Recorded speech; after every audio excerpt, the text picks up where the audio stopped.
SIM লাই শাক ভাজিবলৈ চফা কৰিছিলোঁ বহুত দাম বাঢ়িছে আকৌ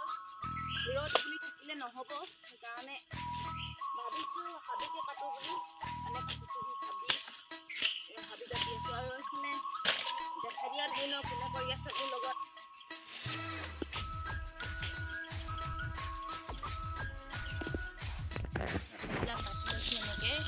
এনেকৈ লাই শাক আৰু ডাংমাদি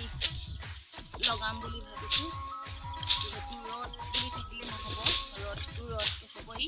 যিহেতু গৰম চিজন গৰমটো উঠিবই গৰম বুলি থাকিলেও নহ'ব সেইকাৰণে কাটি লৈছোঁ হাবি একদম হাবি হৈ গ'ল পূৰা ইয়াত ডাংমাদি দিছিলোঁ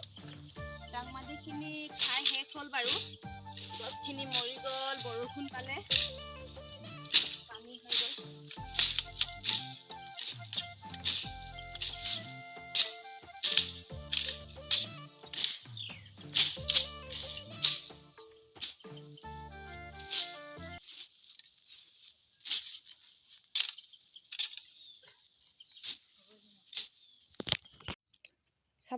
চাবচোন দেই মোৰ মানুহজন মানে একদম ঘামি ডুবি আটা হৈ গৈছে তুমি কি কৰি আছা কৈ দিয়াচোন নাচিছো দেখা নাই নে বাৰু এখন দাৰ লেখ নিয়ে বাৰী ধুই আছো আকৌ সুধিছে কি কৰিছ সেইটো সুধিবলগীয়া কথা নাই হে কাম কৰি কেনেকুৱা লাগিছে মই জানিছো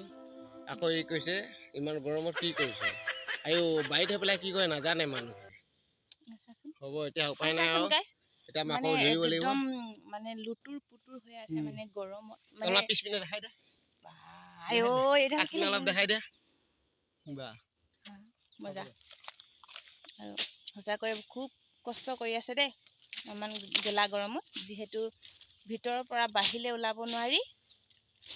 বাহিৰ পৰা মানে ভিতৰলৈ সোমাব নোৱাৰি কাৰণ যিহেতু গছৰ তলত থাকিলে ভিতৰলৈ যাওঁ নালাগে কেনেকৈ গৈলেও এবাৰ চিন্তা কৰিব লাগে আৰু ইমান ৰ'দ নহয় একদম গৰম লাগিছে একদম গৰমক নেওচি মানে একদম কোৰ মৰাত লাগি আছো আৰু কোৰ মাৰিছো এইকাৰণে যে ইমান চব্জি দাম বাঢ়িছে নহয় সেইকাৰণে ভাবিছো খেতিকে কৰোঁ বাপেকে নহয় জানো আপোনালোকে কমেণ্ট কৰি জনাবচোন আপোনালোকৰ ফালে চব্জিনো দাম বাঢ়িছে নাই আমাৰ ফালে কিন্তু খুব হুৰা হুৰে বাঢ়িছে একদম বানপানী বঢ়া দি মানে চব্জি দাম বাঢ়িছে